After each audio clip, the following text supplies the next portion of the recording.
It was really scary. It's one of those, like, where time slows down, and I realized I need to defend myself. Like, I could actually die right now. This guy could actually kill me. We need to make sure that people, especially who are repeat offenders, can't be out here.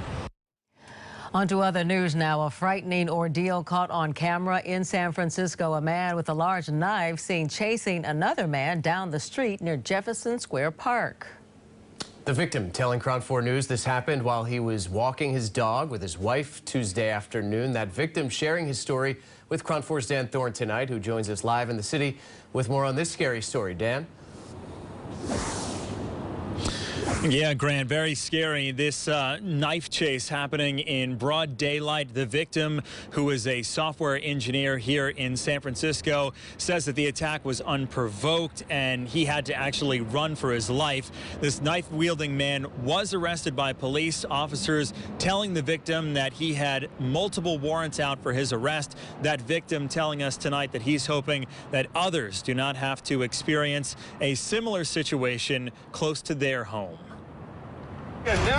In a brief but stunning video, an unknown man with a large knife is caught stalking another man who is seen running away. This playing out near San Francisco's Jefferson Square Park. It was really scary. It's one of those, like, where time slows down and you're like, is this really happening? Doesn't seem real.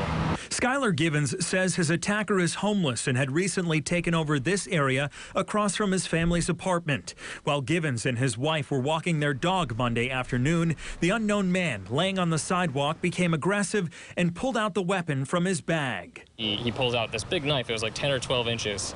And thankfully, I had a taser with me, and I ended up firing the taser at him so I could get away and run away quickly.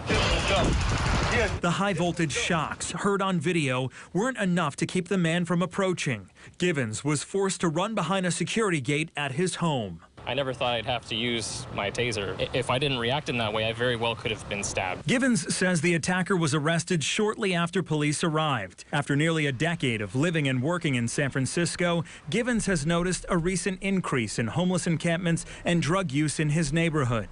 He's worried people who enjoy the park may encounter a similar nightmare and may not be able to defend themselves. I feel a little bit less safe than I used to. As I've been walking around throughout the day, it's something I think about, and I'm not going to be able to go outside again without thinking about that.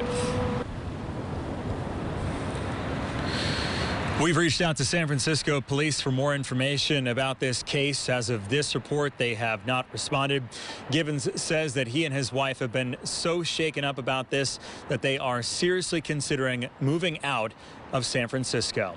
Reporting live in San Francisco, Dan Thorne, KRON 4 News.